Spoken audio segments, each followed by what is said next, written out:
के तपाईँ दिनरात मेहनत गर्नुहुन्छ तर महिनाको अन्त्यमा पैसा कहाँ जान्छ थाहै हुँदैन? यो धेरैको साझा समस्या हो, जहाँ कडा परिश्रम गरे पनि आर्थिक सुरक्षा एउटा सपना जस्तै मात्र लाग्छ। हामी धेरैले गर्ने एउटा ठूलो गल्ती छ, पहिले आम्दानी लिने, त्यसपछि बिल र किनमेलमा खर्च गर्ने अनि अन्त्यमा केही बाँकी रहे बचत गर्ने सोच राख्ने। यो एउटा यस्तो आर्थिक पासो हो जसले मानिसलाई सधैँ अभावमा मात्र राख्छ। तर के एउटा सरल नियमले यो सबै बदल्न सक्छ? जापान र कोरिया जस्ता देशले एउटा शक्तिशाली सूत्र अपनाएका छन्।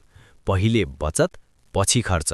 यसको अर्थ हो आफूलाई पहिले तिर्नु, पे योरसेल्फ फर्स्ट। तलब आउने बित्तिकै कुनै पनि खर्च गर्नु अघि 10 देखि 20% रकम सिधै बचत खातामा सार्नुहोस्। यसलाई बानी बनाउन ब्याङ्कमा स्वचालित निर्देशन, अटोमेटिक इन्स्ट्रक्सन सेट गर्नुहोस् ताकि इच्छा शक्ति लगाइरहनु नै नपरोस्।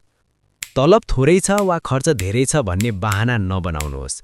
500 रुपैयाँबाट भए पनि सुरु गर्नुहोस्, किनकि रकमभन्दा पनि बचत गर्ने बानी महत्त्वपूर्ण छ। सानो रकमबाट सुरु भएको यो बानीले नै समयसँगै ठूलो वित्तीय शक्ति निर्माण गर्छ। आजै आफ्नो मोबाइल ब्याङ्किङ एप खोल्नुहोस् र आफ्नो आम्दानीको मात्र 5% भए पनि छुट्टै बचत खातामा सार्नुहोस्। याद राख्नुहोस्, बचत बहाना होइन, अनुशासन र प्राथमिकता हो।